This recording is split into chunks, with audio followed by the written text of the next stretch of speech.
Time for what? Time for what? Experience in college. Time for reinforcement. Time for liftoff! Where nothing is impossible unless you think it is impossible. College. I have my college scholarship. Yes. Boom. College ran by real fast. You hung in with the best college. First time for everything. Well, what are you waiting for? What are you waiting for? Let's do this thing. Genius, let's do this thing! Hi, everyone. Welcome to another podcast. And I thought today's guest will be myth or truth. There's all these changes that are happening in admissions.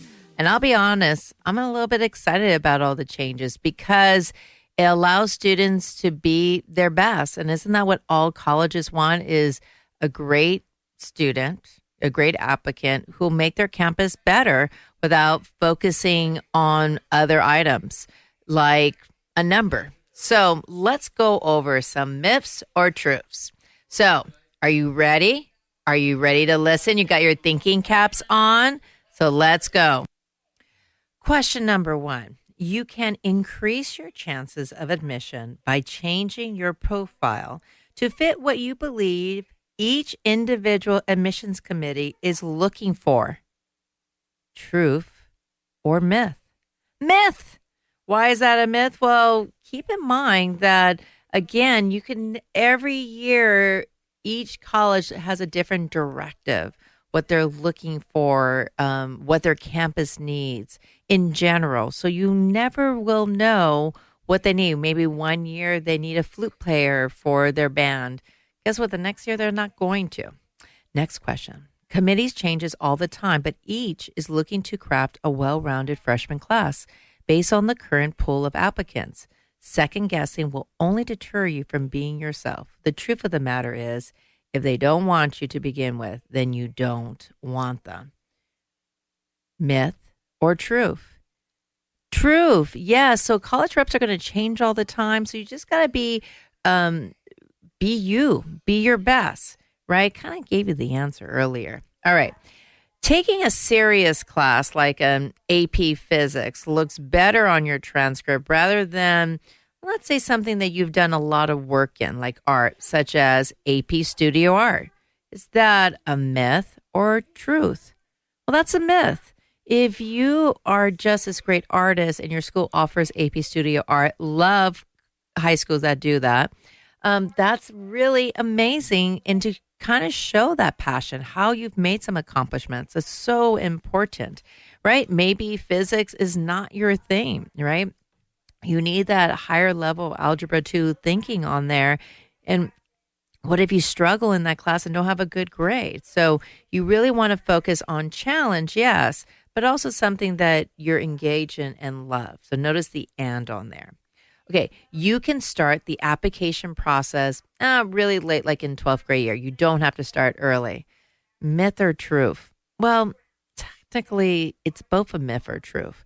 What I mean by that is, yeah, you could start at 12th grade year. I know those kids, but the stress and the common mistake, oh my God, how many mistakes are on there? And you're going to forget some details that maybe that stood out in 9th grade year. Remember, they're looking from 9th through 12th grade, all your information. Okay, so keep that in mind.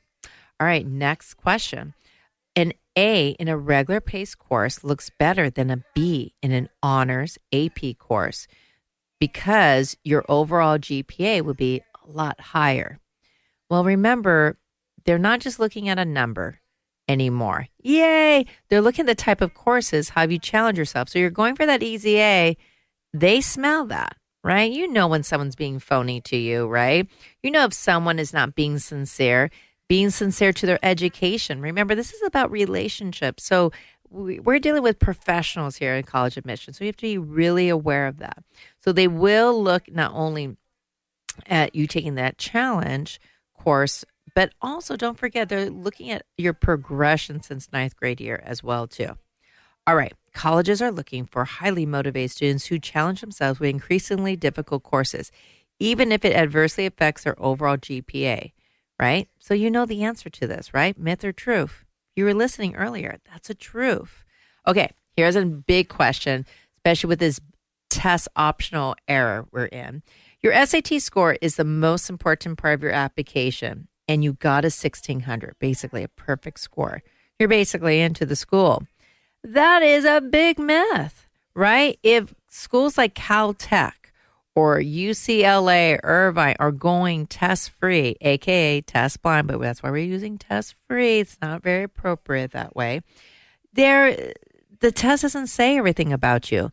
But if you are like growing algae in your room or making a device so your dog could exercise on their own, that's saying a lot more about you than a test score. Now, colleges are looking for well-rounded students with many interests. Is that a myth or a truth?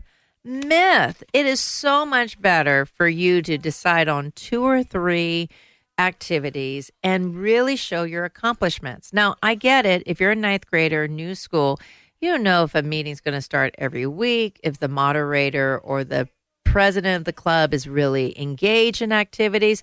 So sure, in beginning of 9th grade, go sign up for a lot of clubs and then narrow it down after you got like a sample test of all of that stuff. All right, let's do some more. All right, as a college-bound student, you have relied primarily on your parents and your knowledge and research as you weigh the difficulties of the college admissions. So does that mean, is that a myth or a truth that you're going to have a harder time in the college process or not?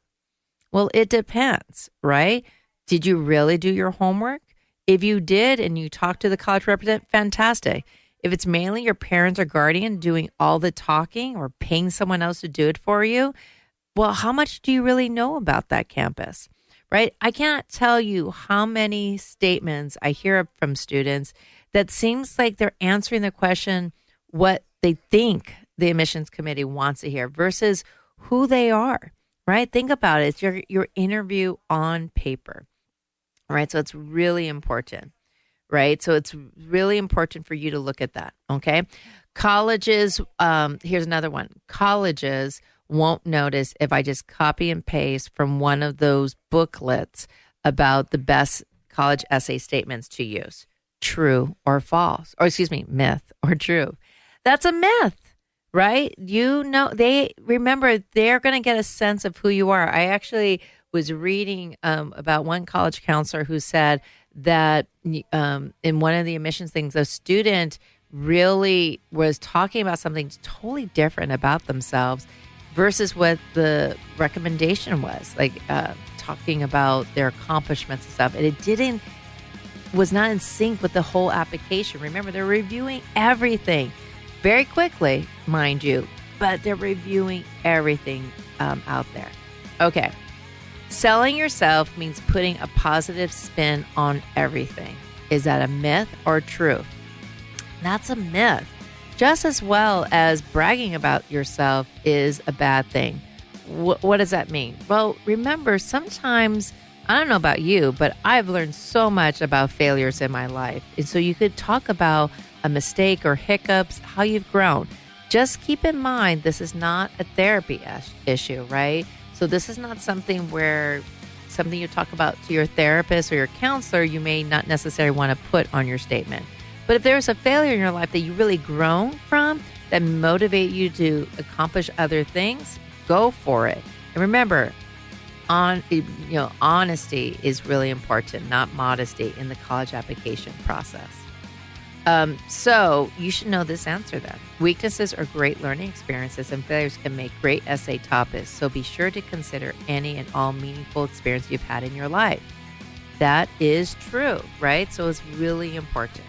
Okay, here's another one. You have to be a leader in everything you do in order to appear desirable. Is that a myth or truth? Myth. And also know about what type of leadership. If you have a job supporting yourself, leader. If you have responsibilities at home, leader. I had a student who actually filed their parents' taxes. Amazing leader. How many of you file your own taxes? I don't know if I met any adults who file their own taxes except my accountant. All right. Learn how to do that. You save some money. All right. You should be doing far more than minimum number of community service hours, but you should also be doing something you love and doing it over a long period of time. True or false? True. Now, I remember freshman year, I had a student says, I have to stay with crew because my parents says this is how I'll get into colleges. But they hated it.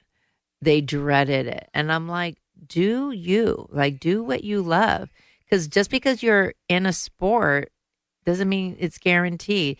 And everyone's like, it has to be all 4 years. I'm like, this is not like a course requirement, like 4 years of English. I mean, most colleges love students take 4 years of language, but not everyone does that. And they still get accepted to colleges. So just keep that in mind, right? So there's a lot of rumor mills. And guess what? You could actually speak with the college rep.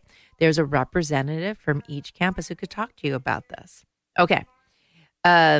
So don't be shy, brag, but that's why they call it a brag sheet. Be proud of who you are and all that you achieved. Can you? Can I do that in an interview and speaking with them? Myth or truth? Truth. Now, being cocky is a different thing, right? So if you're talking, your head's up, really big and growing, that's a different story.